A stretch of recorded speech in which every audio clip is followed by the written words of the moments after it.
এই দেশটা কারো বাপের না, গণঅভ্যুত্থান কারো একার না, মুক্তিযুদ্ধ হাসিনার না।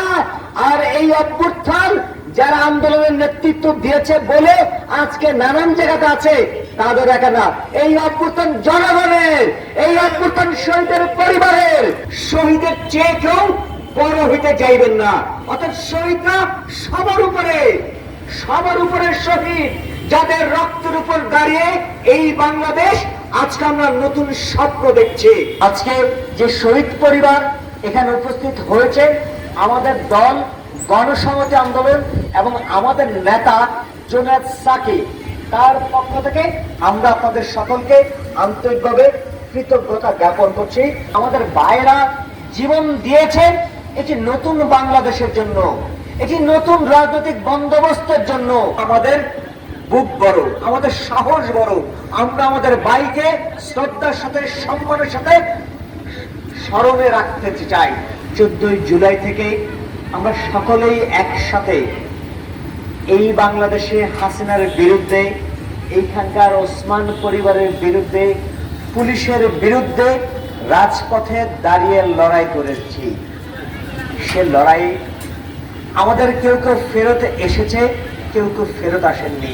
আমাদের যে ভাইয়েরা পরিবারে ফেরত আসেননি, আমাদের যে ভাইয়েরা রাজপথে শহীদ হয়েছেন, যারা বুলেটে বিদ্ধ হয়েছেন, সেই ভাইদের স্মরণে আজকে আমরা এখানে একটি ছোট্ট আয়োজন। আমরা বিশ্বাস করি যে আমাদের ভাইয়েরা হারিয়ে যাননি। আমাদের ভাইয়েরা কেবলমাত্র আমাদের মাঝে স্মৃতি হয়ে নাই, মানুষের রূপান্তর আছে। তিনি এক গ্রুপ থেকে আরেক গ্রুপে যান। এই যে আজকে রাসেল পার্কে আমরা যেই বৃক্ষগুলো রোপণ করে রেখেছি, সেগুলো হচ্ছে সবগুলো ফলজ বৃক্ষ। অর্থাৎ এখানে কাঁঠাল আছে, জাম আছে, জলপাই আছে, আরো প্রায় 8 প্রকারের। অর্থাৎ এই ফল যেমন এই নগরের নাগরিক মানুষরা গ্রহণ করবে, তেমনি এই ফলের উপরে পশু পাখিরও অধিকার আছে। ফলে এই শহীদরা জীবন দিয়ে যেমন পুরো দেশটাকে সকলের জন্য করে তুললো, তেমনি এই শহীদদের নামে যে গাছ, যেই গাছ থেকে ফলগুলো আসবে, সেই ফল সকলের। ফলে আমরা বিশ্বাস করি আমাদের ভাইয়েরা জীবন দিয়েছেন এটি নতুন বাংলাদেশের জন্য, এটি নতুন রাজনৈতিক বন্দোবস্তের জন্য। আমরা প্রায়শই দেখি যে যখন শহীদদেরকে নিয়ে আলোচনা হয়, কথা হয়, তখন আমাদের মায়েরা, বোনেরা সেখানে উপস্থিত থাকেন, তারাও চোখের জল ফেলেন, কিন্তু তারা আসলে কথা বলেন না। কথা বলতে হবে। আমার মায়েরা আছেন, বোনেরা আছেন, আপনাদেরকে কথা বলতে হবে, কারণ এই কথা বলার অধিকারটা সকলে। আপনারা যদি কথা বলা শুরু করেন, তাহলে এই কথা দিয়ে আরো অন্য অনেক নারী, আরো অন্য অনেকে সাহসী হবেন, আপনাদের দেখানো পথে তারা হাঁটবে, এবং বাংলাদেশটা নারী পুরুষ সকলের যে অধিকার, সেইটার দিকে আমরা আসলে করতে পারবো। এবং আজকে যে শহীদ পরিবার এখানে উপস্থিত হয়েছে, আমাদের দল গণসংহতি আন্দোলন এবং আমাদের নেতা জুনায়েদ সাকিব, তার পক্ষ থেকে আমরা আপনাদের সকলকে আন্তরিকভাবে কৃতজ্ঞতা জ্ঞাপন করছি।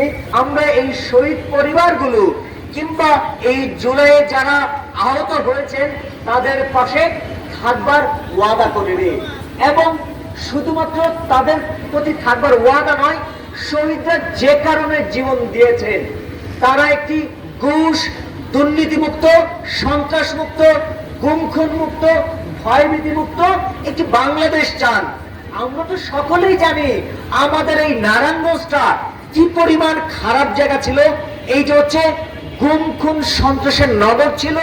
এখানে যারা এমপি হতেন, মন্ত্রী হতেন, কিংবা যারা নানান জায়গাতে প্রশাসনিক হতেন, তারা কত বড় টেন্ডারবাজি করতেন, চাঁদাবাজি করতেন, অস্ত্র নিয়ে এইখানে সেখানে নানান জায়গাতে মানুষকে মেরে ফেলতেন। আমরা তো সকলেই জানি আমাদের ভাইরা তো জীবন দিয়েছেন এদের বিরুদ্ধে। আমাদের ভাইদেরকে তো খুন করলো, মারলো এরাই। সুতরাং আমরা চাই আমরা এমন একটা নারায়ণগঞ্জ গড়ব, যেইটাতে এই ধরনের ভয়, ভীতি, গুম খুন সন্ত্রাস না, মানুষজন প্রাণ ভরে বাঁচবেন, নিরাপদে বাঁচবেন, মানুষজন সুস্থভাবে বাঁচবেন, মানুষজন শ্রম দিবেন, তার শ্রমের টাকা কেউ মেরে দিবে না, সেটা শ্রমের মজুরিটা পাবেন।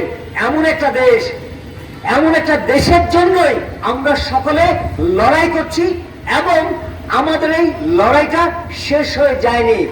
আগামীতে যেই ব্যবস্থাগুলো আসছে আমাদেরকে আসলে মনে রাখতে হবে যে আমরা কাদেরকে নির্বাচিত করব আর কাদের পক্ষে থাকব।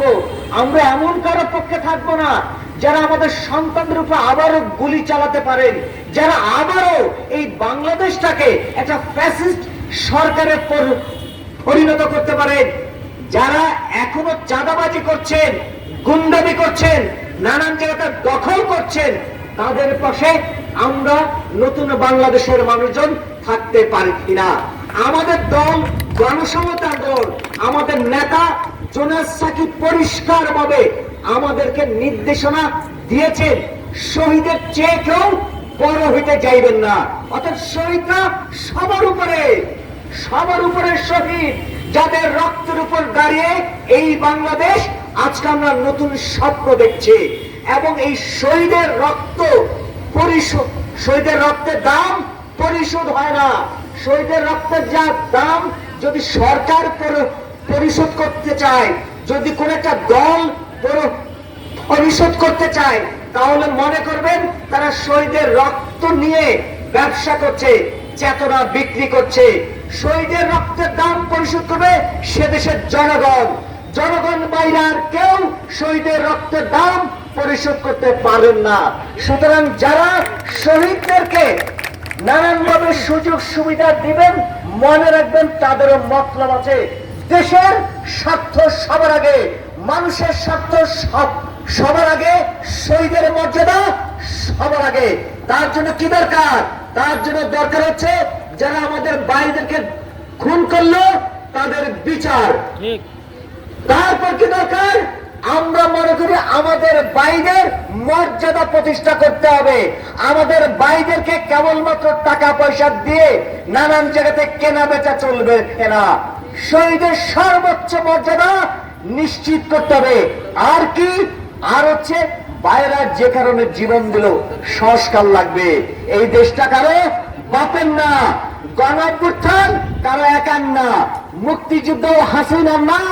আর এই অভ্যুত্থান যারা আন্দোলনের নেতৃত্ব দিয়েছে বলে আজকে নানান জায়গাতে আছে, তাদের একা না। এই অভ্যুত্থান জনগণের, এই অভ্যুত্থান শহীদের পরিবারের। সুতরাং এইটার জন্য দরকার সংগঠিত হতে হবে। আমরা যেভাবে জুলাই সংগঠিত হয়েছিলাম, ঐক্যবদ্ধ হয়েছিলাম, দেশের জন্য জীবন বাজি রেখেছিলাম, আমাদেরকে সেরকম শক্তি ঐক্য রাখতে হবে। আমি কথা বাড়াবো না, কেবলমাত্র শহীদ পরিবারের কাছে আমাদের গণসংহতি আন্দোলনের নেতৃবৃন্দ এই ওয়াদা করতে চাই, জুলাইয়ের মাঠে আমরাও ছিলাম। আমরা হয়তোবা আমাদের পরিবারের কাছে ফেরত আসতে পেরেছিলাম, আমাদের বাইরে আসতে পারেননি। আমরা আপনাদের সন্তান হয়ে, ভাই হয়ে, আপনাদের প্রত্যেকটি পরিবারে আমাদের যতটুকু সামর্থ্য আমরা পাশে থাকবো, খোঁজ খবর রাখবো। আমি আমাদের নেতৃবৃন্দ তাদেরকে একটু আপনাদের সকলের সাথে আমরা একটু আসি। আমি আসার জন্য আহ্বান করছি আমাদের মহানগর কমিটির নির্বাহী সমন্বয়কারী পপি রানী সরকারকে। আমি আহ্বান করছি আমাদের মহানগর কমিটির সমন্বয়কারী নিয়ামত রশিদ বিপ্লবকে। আমি আহ্বান করছি আমাদের গণসংহতি আন্দোলন নারায়ণগঞ্জ জেলা কমিটির নির্বাহী সমন্বয়কারী অঞ্জন দাসকে। আমি আহ্বান করছি আমাদের জেলা কমিটির যুগ্ম সমন্বয়কারী আলমগীর হোসেন আলমকে। আমি আহ্বান করছি আমাদের এই যে অভ্যুত্থান হলো, সেই অভ্যুত্থানের যে ছাত্র নেতাটা জীবন বাজি রেখেছিল, তার নাম কি সকলে জানেন, ফারহানা মানিক মুনা। সেই ফারহানা মানিক মুনা এখানে উপস্থিত আছে। ফারহানা মানিক মুনাও আজকে শহীদের পরিবারের পাশে ছিলেন এবং আমরা আমাদের কর্মসূচি করছি। আমি আহ্বান করছি আমাদের জেলা কমিটির অত্যন্ত গুরুত্বপূর্ণ সদস্য এস এম রাব্বিকে, আওলাদ হোসেনকে, আমাদের এস এম আমাকে তারপর আমাদের জেলা কমিটির গুরুত্বপূর্ণ একটা আমাদের গুরুত্বপূর্ণ অন্যতম নেতৃবৃন্দ রাকিবুল হাসান দীপু, আমাদের নেতৃবৃন্দ নেতা রফিকুল বাপ্পি, আমাদের নেতা শুভদেব, আমরা সকলকেই এই আমাদের শহীদ পরিবারের পেছনে চলে আসবার জন্য অনুরোধ করছি। এবং আমাদের এর বাইরে আমাদের অন্যান্য যুব ফেডারেশন, শ্রমিক সংগঠন, তারপর ছাত্র ফেডারেশন নেতৃবৃন্দ সকলকে আমরা আহ্বান করবো, আসুন আমরা শহীদদের পাশে দাঁড়াই, শহীদদের পেছনে দাঁড়াই। মনে রাখতে হবে এই দেশটা আমরা সকলে মিলে গড়ব, এই নারায়ণগঞ্জটা আমরা সকলে মিলে গড়ব। আর কোন জালিমকে এই নারায়ণগঞ্জে জুলুম করতে দিব না, আর কোন জালিমকে এই নারায়ণগঞ্জে দখল করতে দিব না, আর কোন জালিমকে এই নারায়ণগঞ্জে গুন্ডাগিরি করতে দিব না। এই নারায়ণগঞ্জ শহীদের রক্তে পবিত্র হয়েছে, সুতরাং অন্য কারো হাতে আমরা এই নারায়ণগঞ্জকে অপবিত্র করব না। আমরা যৌথ কণ্ঠে আপনাদের সামনে আজকে প্রতিজ্ঞা করছি যে আমরা পরিষ্কার বলে যে আমরা এই নারায়ণগঞ্জকে সকলের জন্য বাসযোগ্য নারায়ণগঞ্জ গড়ে তুলব। নারায়ণগঞ্জবাসীর স্বার্থের বাইরে গণসংহতি আন্দোলনের আমাদের নেতা জুনায়েদ সাকির আলাদা করে কোনো স্বার্থ নাই। জনগণের স্বার্থ আমাদের স্বার্থ, নারায়ণগঞ্জবাসীর স্বার্থই আমাদের স্বার্থ। আমরা এই নারায়ণগঞ্জবাসীর জন্য জীবন বাজি রেখে গত 17 বছর লড়াই করেছিলাম। বাকি জীবন যত বছর আমরা বেঁচে থাকবো আমরা মানুষের জন্য লড়বো। আমাদের শরীরের প্রত্যেকটি রক্ত করা সাধারণ মানুষের পাশে দাঁড়াবে, তাদের জন্য লড়বো। এবং আমরা বিশ্বাস করি সাধারণ মানুষ আমাদের পাশে থাকবেন এবং আমরা সকলে মিলেই আমরা একটি নতুন নারায়ণগঞ্জ গড়তে চাই। সকলের প্রতি কৃতজ্ঞতা যারা আমাদের আজকের এখানে এসেছেন, বিশেষ করে শহীদ পরিবাররা, তাদের সর্বোচ্চ ত্যাগ সেই পরিবার স্বীকার করেছেন। এই ত্যাগ পূরণ করার দায়িত্ব আমাদের সকলে, আমরা সেই অঙ্গীকার করতে চাই। আমাদের নেতা তরিকুল সুজন বলেছেন আমাদের এই নারায়ণগঞ্জকে দখল মুক্ত, সন্ত্রাস মুক্ত, এই নারায়ণগঞ্জকে সকল নিপীড়ন মুক্ত করতে আমরা অঙ্গীকারাবদ্ধ। আমরা সকলে মিলে কাজ করব, আমরা সকলে মিলে আমাদের নারায়ণগঞ্জ গড়ে তুলব। সকলকে ধন্যবাদ এবং কৃতজ্ঞতা জানিয়ে আমাদের আজকের কর্মসূচি এখানেই শেষ করছি।